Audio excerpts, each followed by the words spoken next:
Hindi pa pwedeng i-dribble yun. Hindi pa pwedeng ibabaliwalain yun. Hindi pwede. Wala pong katotohanan yung mga claims ni Senador Risa sa kanyang press con. Wala po ako sa pader ng kingdom. Pero wag naman yung wala pa, i-dismiss mo na, hindi pa naman nag-hear. Oh, so I would like to see that there's a trial. Oh, what's up sa inyo mga kabayan? Magandang araw sa inyo. Eto na nga mga kabayan. Abay, may bagong sagot pala rin si alias Rene. Ano? Patungkol diyan sa mga pinagsasabi na yan, mga kabayan ni Risa Hontiveros nung nakaraang press briefing mga kabayan. Abay, matindi ang sinabi ni alias Rene. Mukhang ito si Risa Hontiveros mga kabayan ay nakahanap ng katapat. Kung noon mga kabayan ay nagkaroon ng mga allegation na nagbabayad si Risa ng mga witness, mukhang ngayon mga kabayan ay magkakatotoo na.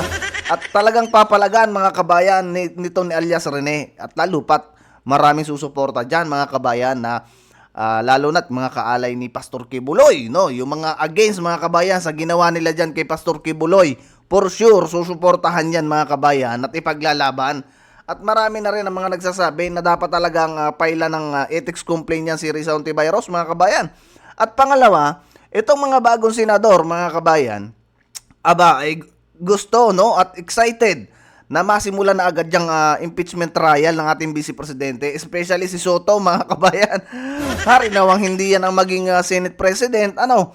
At pangalawa rin si Erwin Tulfo, no? Ganun din mga kabayan. Pero iba naman yung tono ng kanyang mga pananalita about dyan sa impeachment complaint. At syempre, pakikinggan natin mga kabayan yung tagapagsalita ng impeachment court mga kabayan kung ano ba ang mangyayari at madidismiss ba talaga ang impeachment ng ating Vice Presidente. Total naman yan lagi mga kabayan ang laman ng balita, hindi yan din ang ating pag-uusapan maliban dito kay Auntie Risa mga kabayan. At syempre, maraming salamat no sa mga bagong subscribers natin. Sa mga hindi pa, yan inaanyayahan ko kayo na mag-subscribe mga kabayan at na maging kabilang kayo dito sa ating channel. Abay, dumadami na tayo dito mga kabayan. Nasa 70 na tayo. 70,000 mga kabayan. Abay, maraming salamat no sa inyong pagsuporta dito sa ating channel. Arin na nga mga kabayan, ano? Ang sabi diyan ni Risa Hontiveros kasi nag-post mga kabayan na si Rene. Si alias Rene ng bagong patutsada diyan kay Risa. Ang sabi dito mga kabayan, to those behind this Michael video, you don't care us, aba mga kabayan, sa palagay ninyo, yung mga pagmumukha ni Risa nung sa press briefing, hindi ba siya natatakot mga kabayan? Mukhang irritable siya nung mga panahon na yon. Mukhang wet panties na to si Auntie Risa. But you should be scared of the truth. Nako, eri pa mga kabayan na magsasabi ng truth. Nakakatawa naman mga kabayan na rin ating senadora na are. Sa dami ng Pilipino na nakakaalam. At napakatunog mga kabayan. Imposible naman si Attorney Topacio ay magsisinungaling na siya ay mayroong nakausap na witness na ikaw Risa Hontiveros ay nagbabayad. Nako mga kabayan, mukhang ito na ang karma ni Risa Hontiveros. At huwag niyong sasabihin, no? Especially itong mga reporter, huwag niyong sasabihin na kaya ginagawa yan ni alias Rene para siraan si Risa Hontiveros para sa darating na 2028. Mga kabayan? Grabe. Sa palagay ninyo, papalag ba si Risa mga kabayan? Nakakapalag ba yan sa ating Vice Presidente pagka nagkaroon na ng eleksyon at hari nawang tumakbo ang ating Vice Presidente sa pagka-presidente mga kabayan? Ito pa ang sabi, because no one gets to endanger our witnesses. Aba, mga kabayan. Ay, hindi naman talaga ma-endanger yan at inyong kinukup-kup may staff or harass the Senate with impunity. Nakaw, dinamay pa nito ang Senate pero yung staff mo, mukhang mabubuking mga kabayan, yung nagbibigay ng pamphlet. Mukhang yun ang mabubuking. Kasi yan yata yung nasabi ni Rene mga kabayan na isa sa mga abogado no ni alias Rene.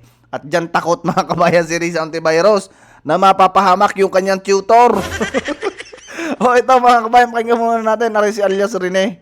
Handa daw ari mga kabayan Ako po si Michael Maurilio, si alias Rene. Una po sa lahat, hindi po ako binayaran, pinilit, tinakot, or kinidnap ng kingdom. Or Risa Hontiveros, makinig ka. Are, hindi pala tinakot at kinidnap. Ikaw ang gumagawa ng kwento. Are na napakalinaw ng sinasabi dito mga kabayan. Tapos yung pinalalabas doon ni Risa sa kanyang press briefing, sinasabi niya na tumawag pa daw mga kabayan si alias Rene at tumingi ng saklulot, kikidnapin daw mga kabayan ng kampo ni Pastor Kibuloy. Kita mo yan. Napakasinungaling mo. Ay, are, napakalantad na rin mga kabayan. Sariling video niya, are. Po ang kampo ni Pastor Apollo Kibuloy. Wala pong katotohanan yung mga claims ni Senador Risa sa kanyang press con. Wala po ako sa pader ng Kingdom. 2019 pa po ako huling nakapunta ng Glory Mountain. Ito lamang ay pamamaraan ni Senador Risa upang ako ay makuha ulit at patahimikin. Kusa po akong lumabas upang sabihin yung katotohanan. Handa po akong maglabas ng mga ebidensya, kaukulang ebidensya, papatunay na si Senador Risa ang pasimuno sa mga paninira kay Pastor Apollo Kibuloy. Kita mo mga kabayan ha, talagang handa, are. Ito yung mga maganda mga kabayan. Alam niyo ito paglantad na to ni alias Rene. Nakakatakot to mga kabayan. Pag ako ito mga kabayan, ako'y magtatago na. Abay, kalaban mo yung senadora mga kabayan at napakaraming galamay niya ni Risa Hontiveros. Diba? Nakakatakot tong ginawa na to ni Rene. Bilib ako dito mga kabayan sa taong are. At napakalakas ng loob at kalabanin niya yung senadora na yan. Tama to mga kabayan, ang sa ganon, magkaroon ng lesson, no? Yung babae na yan mga kabayan, kasi nakita natin dyan sa Senate, no? Na talagang meron siyang, kumbaga, plataforma, no? Na yung mga against o yung hindi pabor sa kanilang kagustuhan, siraan ang siraan. Kung hindi ka makakatulong sa akin, no? Kung hindi ka makakatulong kay Risa, siraan ka. Ganon mga kabayan. Diba? Yan yung, dito tayo mga kabayan believe, no? Kay alias Rene. Kasi kita nyo, napakalakas ng loob. Talagang inaamin niya. Tanda po akong sa anumang mga legal na proseso. Senador Risa, hindi ako nag-text ng anuman sa'yo. Wag mo na akong gamitin sa mga kasinungalingan mo. Kaya nga nasusuka ako sa'yo. Titindigan ko. Nasusuka na pala sa'yo, Auntie Risa. Aring si alias Rene. Aba, tapos ka ngayon din Auntie Risa. Mukhang tuloy mga kabayan, ang bangi. Pagka nagkataon. Diyan sa mga senador, no, na nakita ninyo ang pangyayari, mag-file na kayo ng ethics complaint. Ano pang iniintay ninyo? Sampulan na ninyo yan si Risa. Nang wala na sumunod pa diyan, mga kabayan, abay 3 na silang nandiyan. Si Kiko Pangilinan, mga kabayan, ako, hindi talaga ako bilib dyan, mga kabayan, kay Kiko, Isipin mo, sa sobrang talino niya, nagpasa ng batas na ibaba yung hindi makukulong, mga kabayan, na gumawa ng karumal-dumal na kaso, yung minor de edad. Kanyang batas yun mga kabayan. Kaya ngayon ang daming tulunggis na kabataan. O, tuloy natin.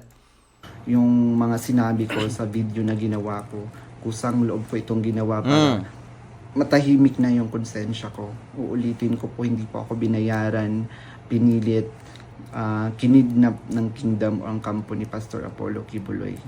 Oh, ayan mga kabayan ha, malinaw yan na sinasabi niya dito na kaya siya ay lumantad at nagsabi ng katotohanan. Dapat kasi bigyan nyo ng benefit of the doubt, hindi yung babanatan nyo agad ng kaso-kaso. Sa dami diyan ng mga bumaligtad na witnesses, no? Bakit hindi nagkaroon ng kasong ganyan? Mga kabayan? Ano lang to mga to kumbaga, pabor-paabor lang din pagka gumagawa ng desisyon yung mga senador na yan. Pero hindi naman lahat mga kabayan ng senador, no? Dito lang yan, kay Gatchalian, kay Risa Hontiveros, diba? Ito, malinaw dito na sinasabi ni Rene, no, ni alias Rene, na talagang paninindigan niya lahat ng kanyang pinagsasabi at ginawa niya tong video na to base sa kanyang konsensya mga kabayan. Kaya niya nagawa at nasabi aring mga pagpapahayag na aring mga kabayan. Pakinggan muna natin itong sa Senate na to mga kabayan. At mga atat ang senador, lalo na si Soto, si Bam Aquino, si Hontiveros, na magsimula na agad mga kabayan ang impeachment trial. Pakinggan natin.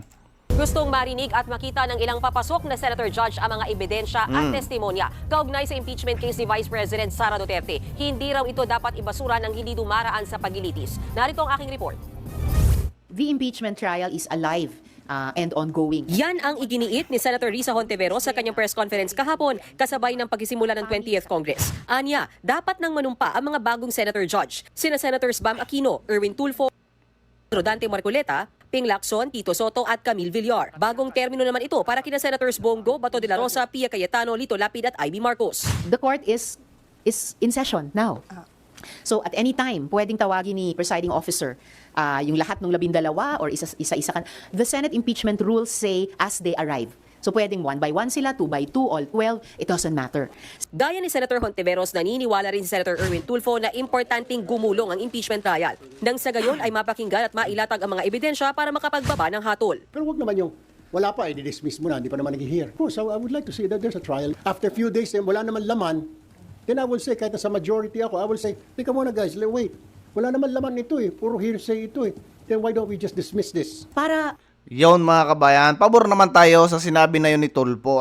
Ayos naman ang kanyang mga sinabi doon. Kahit ako mga kabayan, matagal ko na sinasabi sa inyo dito sa ating channel na mas maganda magkaroon ng trial. Ang problema lang kasi, mga kabayan, ay questionable aring article of impeachment na are. Kaya nga na-remand kung meron ba na nalabag mga kabayan. Yan yung isang problema. Kaya kahit gusto natin na magkaroon agad ng trial at madinig yung impeachment ng ating Vice Presidente, ay hindi mangyayari pa yan mga kabayan. Kailangan mo nang klaruhin nitong mga prosecutor, yung mga nag-file na yan ng impeachment sa ating Vice Presidente, kung wala bang paglabag. At itong pangalawa na sinasabing kondisyones na kung gusto ba ng 28th Congress na ituloy mga kabayan yung pagdinig na yan sa impeachment, okay din naman na rin si Tulfo, no? Bakit kaya si Tulfo ngayon mga kabayan parang ang desisyon agad parang ang dating agad mga kabayan sa sinabi niya ma-dismiss yung impeachment na yan. Ano kayang mayroon? Tuloy nga. makaboto kami eventually na convict ba, acquit ba, kailangan naming madinig ang mga ebidensya sa bawat article of impeachment. Yan mga kabayan, ari si Risa ang mukhang mako-convict.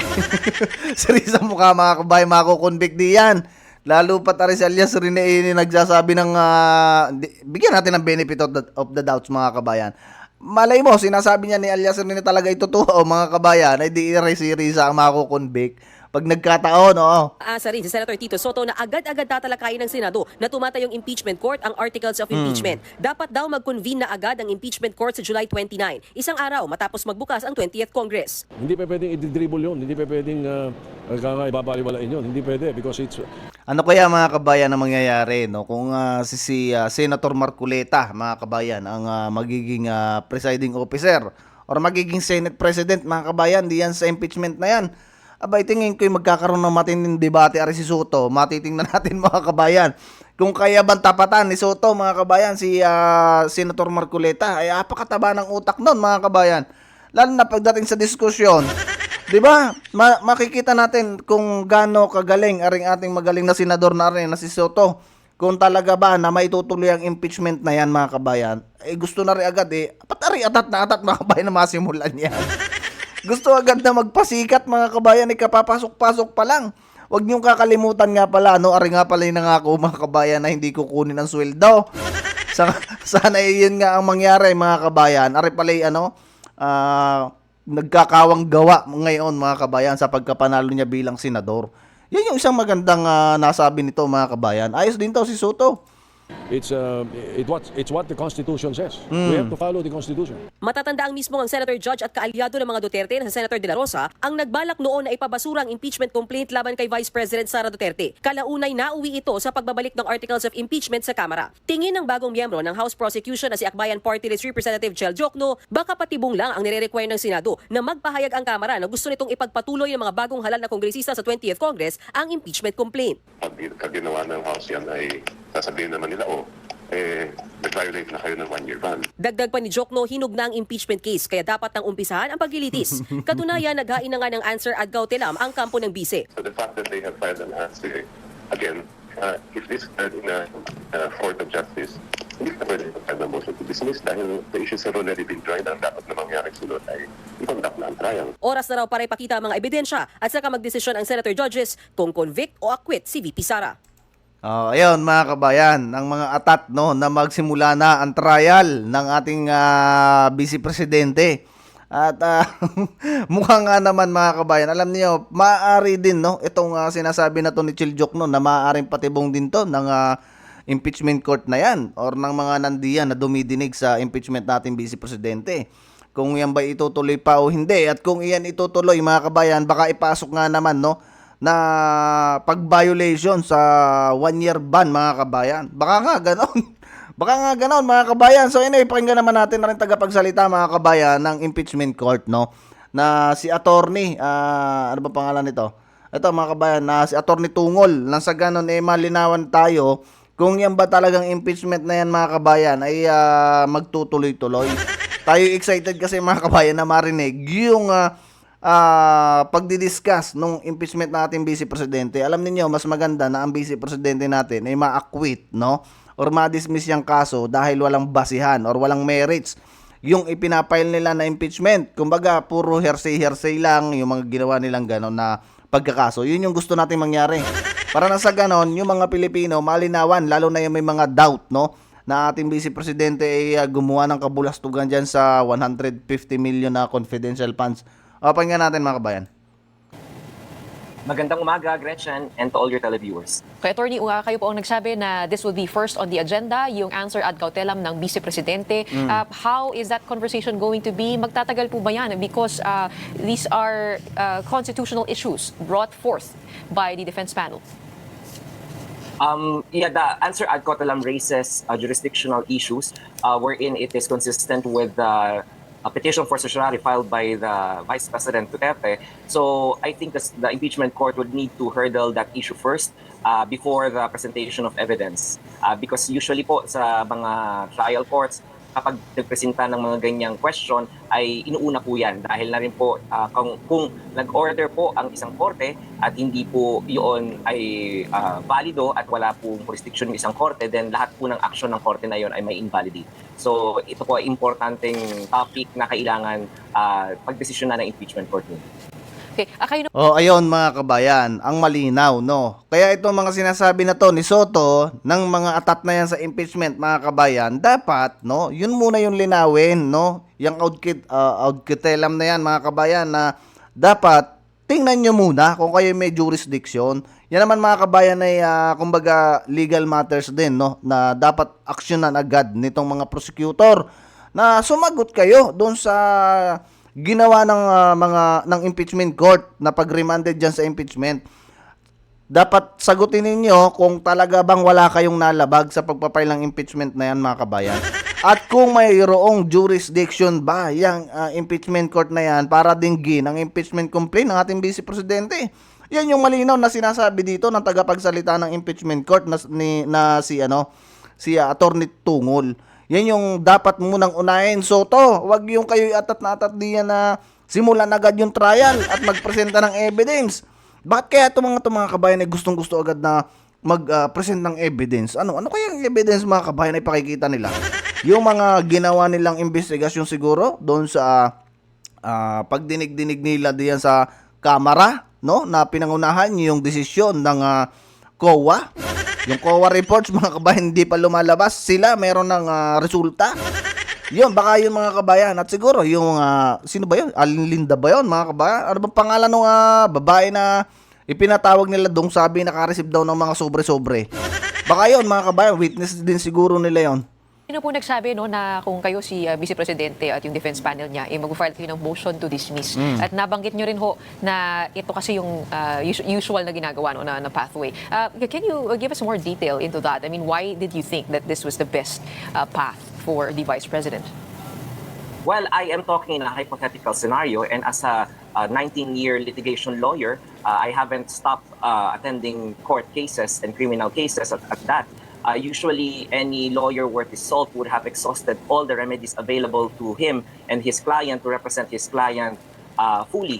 And one of the modes or remedies that is available for any lawyer is to file a motion to quash if it is a criminal case or a motion to dismiss if it is a civil case. So it was just but a natural consequence of the actions of the defense for one to be able to conclude that that is the next step that they will take.